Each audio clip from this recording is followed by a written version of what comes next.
ഇവിടുത്തെ ന്യൂനപക്ഷമാണല്ലോ ക്രൈസ്തവ വിഭാഗം. ആ ക്രൈസ്തവ വിഭാഗത്തിൽ ഇപ്പോ പ്രവർത്തിക്കുന്ന ഒരു തനി വർഗീയ സംഘടന, വർഗീയമായി ചിന്തിക്കുന്ന ഒരു സംഘടന അതിനകത്ത് പ്രവർത്തിക്കുന്നുണ്ട്, കാസ. ഞാൻ ഈ അടുത്ത സമയത്തൊരു പുരോഹിതനെ കാണണം.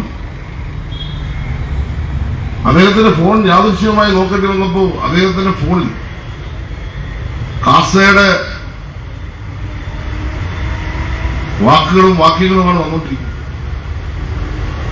താനി മുസ്ലിം വിരുദ്ധമായ പ്രചരണമല്ല നടക്കുന്നത്.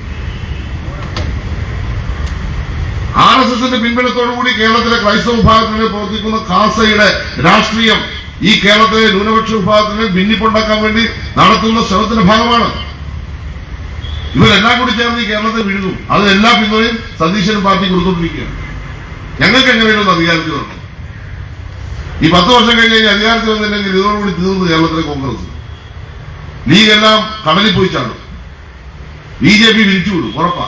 അപ്പൊ എങ്ങനെയും ഒന്ന് കയറി വരണം. അതിന് ഇവരെല്ലാം കൂടി ചേർന്നിരിക്കുകയാണ്. ഇവരെല്ലാം കൂടി ചേർന്നിരിക്കുകയാണ്. നിലമ്പൂർ തെരഞ്ഞെടുപ്പ് വന്നപ്പോ നമ്മുടെ RSSമായിട്ടെന്തോ ബന്ധമുണ്ടെന്നല്ലേ വോട്ട് വന്നപ്പോ എങ്ങനെയായിരുന്നു? ഏതെങ്കിലും BJPക്കാരുടെ സഹായമാണോ നമുക്ക് മേടിച്ചു? അവിടെയെല്ലാം വളരെ പ്ലാൻഡായിരുന്നു. നിലമ്പൂർ ഉപതെരഞ്ഞെടുപ്പിൽ BJP മത്സരിക്കുന്നില്ല എന്ന് പറഞ്ഞതിനു ശേഷം മത്സരിക്കാൻ വേണ്ടി രംഗത്ത് വന്നതും മത്സരിക്കാൻ അവർ തീരുമാനിച്ച് നിശ്ചയിച്ച സ്ഥാനാർത്ഥിയുടെ സ്വഭാവവും പേരും എന്താണ് വ്യക്തമാക്കുന്നത്? ഇടതുപക്ഷ ജനാധിപത്യ മുന്നണിക്ക് ഏതെങ്കിലും തരത്തിൽ 10 വോട്ട് ഏതെങ്കിലും തരത്തിൽ വരുമെങ്കിൽ അത് ഒഴിവാക്കാൻ മറ്റു തരത്തിൽ സ്ഥാനാർത്ഥിയെ മത്സരിപ്പിച്ചു. അപ്പൊ ഇടതുപക്ഷത്തിനെ അങ്ങേറ്റം എതിർക്കുകയാണ് ഇവിടുത്തെ RSSും BJP, ഇവിടുത്തെ ലീഗ്, ഈ കാസ പോലുള്ള സംഘടനകൾ. ഇവരുടെ എല്ലാം പിൻബലത്തോട് കേരളത്തിൽ നടക്കുന്ന സമരങ്ങളെ ചെറുതായി കാണുന്നത്. ഇവിടിപ്പോ വീണ ജോർജിന്റെ വകുപ്പിൽ ഒരു പ്രശ്നം നടന്നാൽ അത് വീണ ജോർജിന്റെ വകുപ്പാണ്.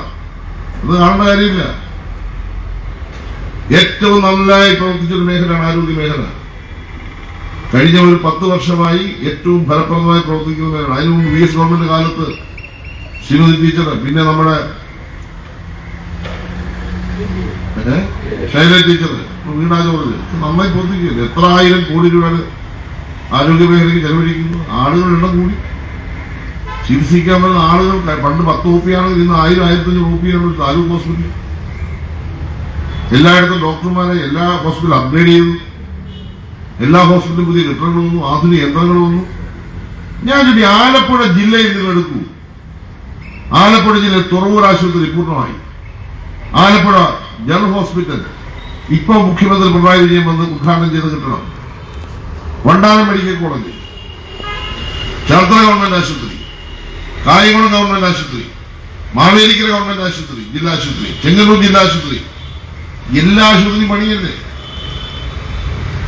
UDFന്റെ കാലത്ത് ഏതെങ്കിലും ഒരു ആശുപത്രിക്ക് ഒരു കെട്ടിടം പണിതു? ഇപ്പോൾ ഒരു ഡോക്ടർ ഒരു പിന്നെ ഫേസ്ബുക്കിൽ ഒരു പോസ്റ്റ്, അദ്ദേഹം നല്ല ഡോക്ടറൊക്കെ ആയിരിക്കാം, അല്ലെന്ന് ഞാൻ പറയുന്നു. ഇത്രയും നല്ല പ്രവർത്തനം നടക്കുന്ന ഒരു ആശുപത്രിയിൽ ചിലപ്പോൾ പനി കുറഞ്ഞു കാണും, ചിലപ്പോൾ എക്യുപ്മെന്റ്സിന്റെ കുറവ് കാണും, ചിലപ്പോൾ മരുന്നിന്റെ കുറവ് കാണും. ഇതൊന്നും ഞങ്ങൾ പറയുന്നില്ല. ഒരു സ്വകാര്യ ആശുപത്രിയിലൂടെ നടന്ന ഏതെങ്കിലും സംഭവമാണെങ്കിൽ ഇങ്ങനെ ഊതി ഒപ്പിക്കുമോ?